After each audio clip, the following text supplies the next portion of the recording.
आज রাধানগর বাজারে সিপিআইএমের ডাকে দ্রব্যমূল্য বৃদ্ধির বিরুদ্ধে সারা দেশের সঙ্গে মিছিল সংগঠিত হওয়ার কথা ছিল।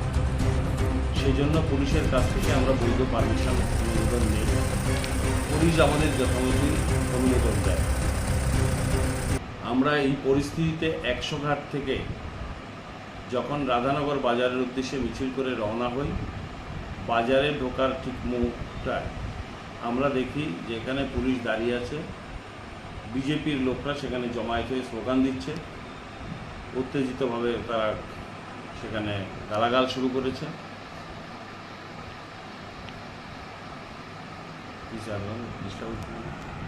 তলার মাটি যখন সরে গেছে, যখন মানুষ তাদের সঙ্গে নেই, তখন তারা কয়েকজন গুন্ডাকে আশ্রয় করে বেঁচে থাকতে চাইছে। এতে বিজেপি পার পাবে না। আমরা মনে করি মানুষ আজ জেগেছে, রাস্তায় নেমেছে এবং সেই মানুষ আগামী দিন বিজেপির এই গুন্ডামির বিরুদ্ধে প্রতিরোধে আরও দৃঢ় ভূমিকা পালন করবেন এবং এই ক্ষেত্রে সমস্ত অংশের মানুষকে আমরা বলছি এর বিরুদ্ধে ক্ষোভ জানিয়ে, নিন্দা জানিয়ে রাস্তায় নামুন, আপনারা প্রতিবাদে সামিল হন। এই ঘটনার পরিপ্রেক্ষিতে পুলিশের যে কার্যকরী ভূমিকা থাকার কথা ছিল, আমরা পুলিশের কার্যকরী ভূমিকা দেখিনি এবং এই জন্যই আমরা মনে করি যে আজকে এক হচ্ছে আমাদের মিছিল করতে না দেওয়া, আমাদের মিছিল বিজেপি কর্তৃক আটকানো, এই ধরনের বেআইনি যে কার্যকলাপ, সেই কার্যকলাপকে পুলিশ কার্যত সায় দিয়েছে। এরকম একটি পরিস্থিতির মধ্যে যখন বাড়ি ভাঙছিল, তখনও পুলিশ সেখানে কোনো রকম কোনো কার্যকরী ভূমিকা গ্রহণ করেনি।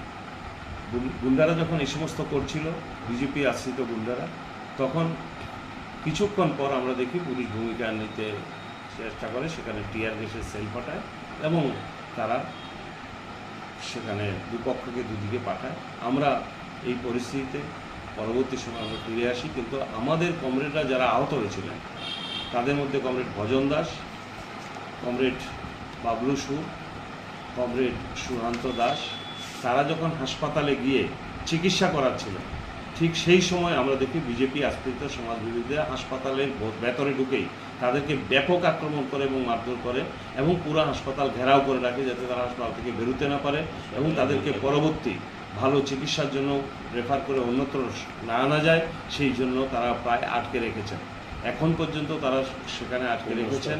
এরকম পরিস্থিতিতে রাজনগর হাসপাতালের ভেতরে যে অরাজকতা তৈরি করে আমাদের কমরেডদের মারধর করেছে এবং হাসপাতালের ভেতরে যেভাবে রোগীকে আক্রমণ করেছে, এটা সম্পূর্ণ নজিরবিহীন।